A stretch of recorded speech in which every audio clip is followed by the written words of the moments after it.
Elisha heals Naaman. Naaman, commander of the army of the king of Syria, was a great man with his master and in high favor, because by him the Lord had given victory to Syria. He was a mighty man of valor, but he was a leper.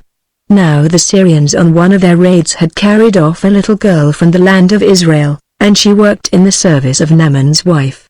She said to her mistress, "Would that my lord were with the prophet who is in Samaria. He would cure him of his leprosy." So Naaman went in and told his lord, "Thus and so spoke the girl from the land of Israel." And the king of Syria said, "Go now, and I will send a letter to the king of Israel." So he went, taking with him 10 talents of silver, 6,000 shekels of gold, and 10 changes of clothing. And he brought the letter to the king of Israel, which read, "When this letter reaches you, know that I have sent to you Naaman my servant, that you may cure him of his leprosy." And when the king of Israel read the letter, he tore his clothes and said, "Am I God, to kill and to make alive, that this man sends word to me to cure a man of his leprosy? Only consider, and see how he is seeking a quarrel with me." But when Elisha the man of God heard that the king of Israel had torn his clothes, he sent to the king, saying, "Why have you torn your clothes? Let him come now to me, that he may know that there is a prophet in Israel." So Naaman came with his horses and chariots and stood at the door of Elisha's house. And Elisha sent a messenger to him, saying, "Go and wash in the Jordan 7 times, and your flesh shall be restored, and you shall be clean." But Naaman was angry and went away, saying, "Behold, I thought that he would surely come out to me and stand and call upon the name of the Lord his God, and wave his hand over the place and cure leper.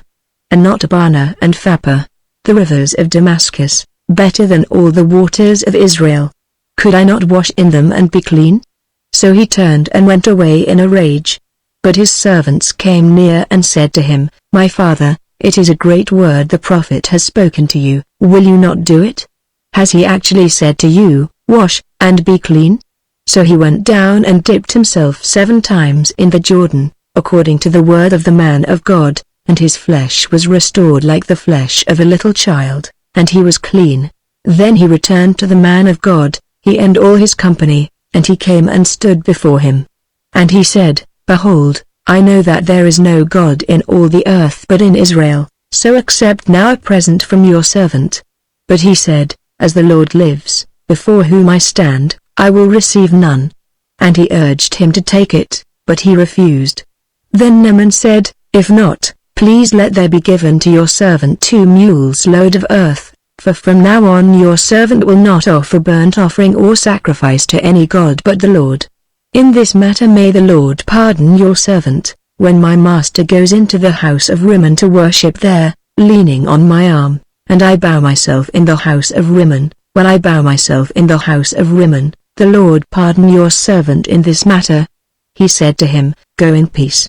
But when Naaman had gone from him a short distance, Gehazi, the servant of Elisha the man of God, said, "See, my master has spared this Naaman the Syrian, in not accepting from his hand what he brought. As the Lord lives, I will run after him and get something from him." So Gehazi followed Naaman. And when Naaman saw someone running after him, he got down from the chariot to meet him and said, "Is all well?" And he said, "All is well. My master has sent me to say, there have just now come to me from the hill country of Ephraim 2 young men of the sons of the prophets. Please give them a talent of silver and 2 changes of clothing." And Naaman said, "Be pleased to accept 2 talents. And he urged him and tied up 2 talents of silver in 2 bags, with 2 changes of clothing, and laid them on 2 of his servants. And they carried them before Gehazi. And when he came to the hill, he took them from their hand and put them in the house, and he sent the men away, and they departed. He went in and stood before his master, and Elisha said to him, "Where have you been, Gehazi?" And he said, "Your servant went nowhere." But he said to him, "Did not my heart go when the man turned from his chariot to meet you?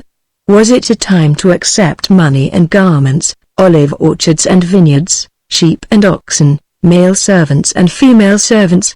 Therefore the leprosy of Naaman shall cling to you and to your descendants forever." So he went out from his presence a leper, like snow.